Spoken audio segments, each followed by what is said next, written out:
সুপ্রিয় আইন শিক্ষার্থী, সম্মানিত দর্শক শ্রোতা, আসসালামু আলাইকুম। আজকে আমরা একটি গুরুত্বপূর্ণ বিষয় নিয়ে আলোচনা করব, সেটা হচ্ছে চেক ডিজঅনার মামলা। মূলত বাংলাদেশে ব্যবসা বাণিজ্য এবং অন্যান্য লেনদেনের ক্ষেত্রে চেক ব্যবহারটা অবশ্যম্ভাবী হয়ে দাঁড়িয়েছে এবং প্রচুর পরিমাণে ব্যবসায়ী এবং সাধারণ মানুষজন তাদের লেনদেনের জন্য চেক ব্যবহার করে থাকেন। কিন্তু এই চেক প্রদান করার পরে পর্যাপ্ত টাকা যদি অ্যাকাউন্টে না থাকে অথবা চেকে যদি বেশ কিছু অসঙ্গতি রয়েছে, এগুলো দেখা দেয়, তবে একজন প্রাপক বা গ্রাহক তিনি চেক ডিজঅনারের জন্য মামলা করতে পারেন। আমরা আলোচনা করব চেক ডিজঅনার মামলা করার জন্য মূলত দি নেগোসিয়েবল ইনস্ট্রুমেন্ট অ্যাক্ট 1881 নামে একটি আইন রয়েছে। এই আইনের ধারা 138 অনুযায়ী আদালতে প্রসিড করে থাকেন। সবচেয়ে গুরুত্বপূর্ণ যে বিষয়টি হলো, চেক ডিজঅনার মামলা হওয়ার পেছনে যে কারণটি, সেটি হচ্ছে আপনি ব্যাংকে গিয়েছেন কিন্তু আপনি চেক শো করার পরেও অ্যাকাউন্টস থেকে আপনাকে পে করা হচ্ছে না। বেশ কিছু কারণে এটা হতে পারে। এই কারণগুলো আমরা দেখব। এই মুহূর্তে আমরা দেখব কি কি কারণে একটি চেক ব্যাংক থেকে ডিজঅনার হতে পারে। চেক ডিজঅনার হওয়ার যে কয়েকটি কারণ রয়েছে, তার মাঝে 1 নম্বর কারণ হচ্ছে আপনি এমন একটি চেক প্রদান করেছেন যে অ্যাকাউন্টটি বন্ধ। 2, আপনি এমন একটি চেক প্রদান করেছেন, চেক প্রদান করার পরে আপনি অ্যাকাউন্ট বন্ধ করে দিয়েছেন। 3, আপনি এমন একটি ব্যাংক অ্যাকাউন্টের চেক দিয়েছেন যেই অ্যাকাউন্টটি অলরেডি ডরমেন্ট করা হয়েছে বা স্থগিত করা হয়েছে।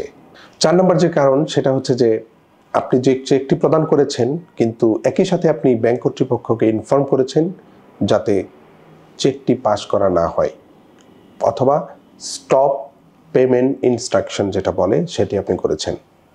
5 নম্বর যে কারণ, সেটা হচ্ছে চেকে আপনার স্বাক্ষর এবং ব্যাংক অ্যাকাউন্টে আপনার জেনুইন যে স্বাক্ষর, এই দুটার মাঝে যদি গরমিল থাকে।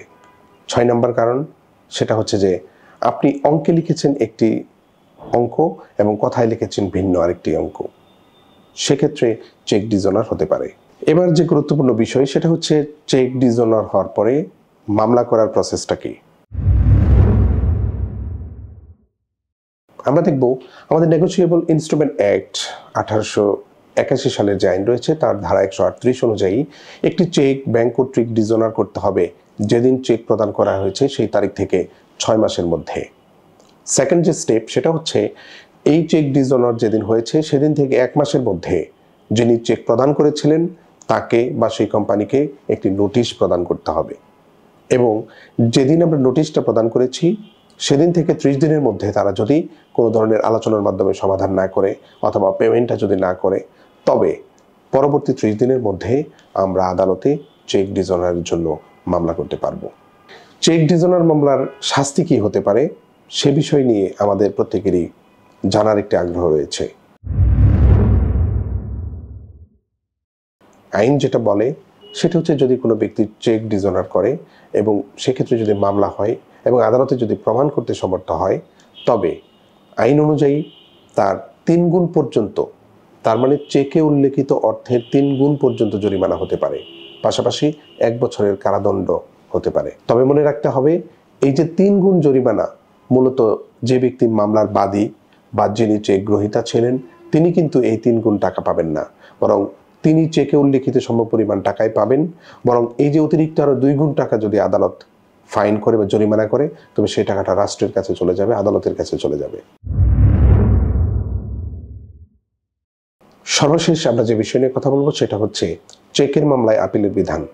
চেক ডিজঅনার মামলায় যদি কোনো পক্ষ হেরে যান এবং তিনি যদি আপিল করতে চান, তার মানে চেকের মামলার আসামি বা বিবাদী যদি আপিল করতে চান, তবে চেকে বর্ণিত অর্থের অর্ধেক পরিমাণ, তার মানে 50% টাকা আদালতে জমা দিয়ে তারপরে কেবলমাত্র আপিল করতে হবে।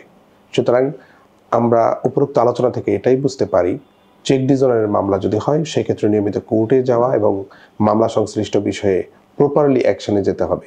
আদারওয়াইজ একবার হেরে গেলে 50% টাকা জমা না দেওয়া পর্যন্ত আপনি কিন্তু আপিলে পার্টিসিপেট করতে পারবেন না। সুপ্রিয় আইন শিক্ষার্থী এবং সম্মানিত দর্শক শ্রোতা, আজকে আমাদের আলোচনা এই পর্যন্তই। আবারও দেখা হবে নতুন কোনো পর্বে, নতুন কোনো বিষয়ে আলাপ নিয়ে। সে পর্যন্ত সকলে ভালো থাকবেন এবং সুস্থ থাকবেন। আল্লাহ হাফেজ।